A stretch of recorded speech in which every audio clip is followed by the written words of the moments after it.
Chapter 1, Matter. 1.1, Introduction. So, what is matter? Matter is anything that occupies space and has mass. It may consist of atoms, molecules, or ions. These are few examples of matters. The first one, air. Air adalah udara, itu adalah matter. And then the second one is water. The third one is a tree. The fourth one is gold bracelet.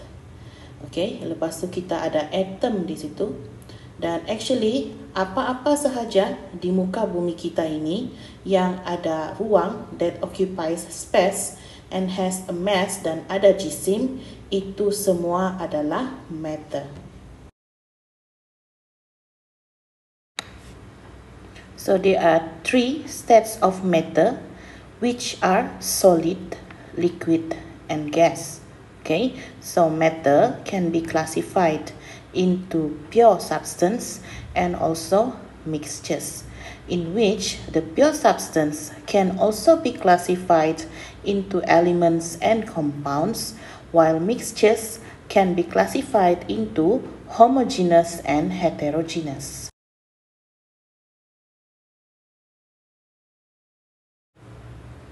So as I said earlier, matter occurs in nature as pure substance and also mixtures, in which pure substance may be element or compound and mixtures may be homogeneous or heterogeneous mixture. So let's take a look at what pure substance is. Pure substance is a matter that has distinct properties and a composition that does not vary from sample to sample. So ini adalah apa yang dimaksudkan dengan pure substance. So kita lihat, okay, pure substance dia terdiri daripada elements dan juga compounds. So elements, unsur, is a substance that cannot be separated into simpler substance by chemical means. Meaning to say, it consists of only one type of atom. Unsur ni, dia terdiri daripada satu jenis atom sahaja.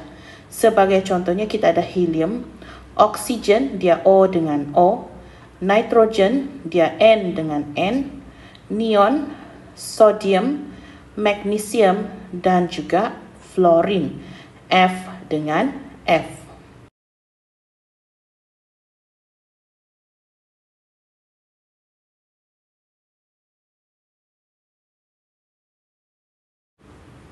Manakala compounds ataupun kalau bahasa Melayu kamu belajar dulu dia adalah sebatian, is a substance that contains two or more elements chemically combined in a fixed proportion.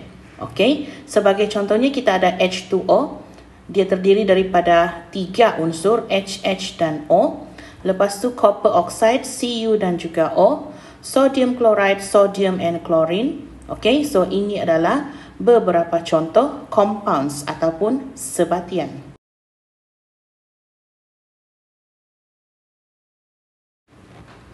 Kita tengok pula mixtures. Mixtures ni dia campuran. So it consists of two or more different elements and or compounds, and it can be separated into their constituent parts by physical means. So kita ada dua jenis, homogeneous dan juga heterogeneous mixture. So kita tengok yang pertama, bila pasir kita campurkan dengan air, kita akan dapat air pasir lah. Lepas tu bila sugar kita campurkan dengan air, kita akan dapat sugar water. So kalau kita lihat heterogeneous mixture di sana, dia ada dua layer yang kita boleh nampak. Tapi homogeneous mixture, dia tiada layer, tiada boundary. So, apa yang dimaksudkan dengan homogeneous dan juga heterogeneous mixture? So, homogeneous mixture is a mixture with no visible separation between its component. Maksudnya, tiada visible boundary. Okay, tiada visible boundary. Boundary yang kita boleh nampak dengan mata kasar. Sebagai contohnya kopi. Air kopi kan kita tidak boleh nampak itu boundary. separation dia, kita tidak boleh nampak dengan mata kasar. Sama juga dengan wine. Okay, wine pun kita tidak boleh nampak dia punya boundary dengan mata kasar.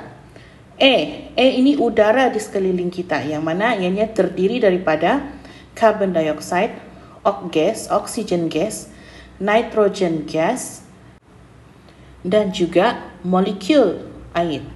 So, keempat-empat ini kita tidak boleh nampak boundary mereka dengan mata kasar kita. Maka A itu sendiri adalah homogeneous mixture. Okay.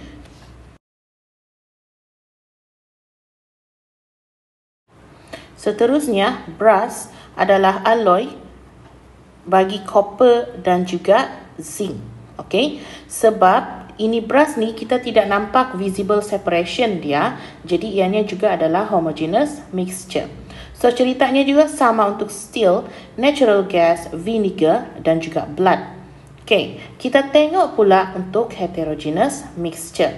So heterogeneous mixture ini dia adalah mixture yang mana komponennya itu kita boleh nampak dengan mata kasar kita. Dia punya visible boundary can be seen. Okay, visible boundary itu kita boleh nampak. Sebagai contohnya, chocolate chip cookies. So kalau kita nampak biskut itu, kita nampak boundary di antara chocolate chip dan juga itu cookies. Okay, so maksudnya chocolate chip cookies ini adalah heterogeneous mixture. Kita tengok pula yang seterusnya untuk sandwich. So sandwich ini kita nampak dia punya visible separation, dia punya visible boundary di antara itu roti, itu lettuce, itu tomato dan juga mungkin ada cheese di sana, lettuce lagi dan juga roti. So sebab kita boleh nampak visible boundary, maka ianya adalah heterogeneous mixture. Pizza pula kita nampak pepperoni, cheese di situ, so itu pun adalah heterogeneous mixture. Soda with ice kita boleh nampak di sana, ice dan juga soda itu dia ada visible boundary, maka ianya adalah heterogeneous mixture. Dan akhir sekali salad kita boleh nampak di sana visible boundary di antara lettuce dan juga tomato, maka ianya juga adalah heterogeneous mixture. So ini adalah raja, classification of matter. As I said earlier, matter dia occurs in nature as pure substance and also mixture, yang mana matter ini dia occupy space and has mass. Pure substance can be classified into element and compound. Elemen dia cuma ada satu type of atom, compound more than one type of atoms. Manakala mixtures, dia consist of homogeneous and heterogeneous. Homogeneous no visible separation, heterogeneous has visible separation.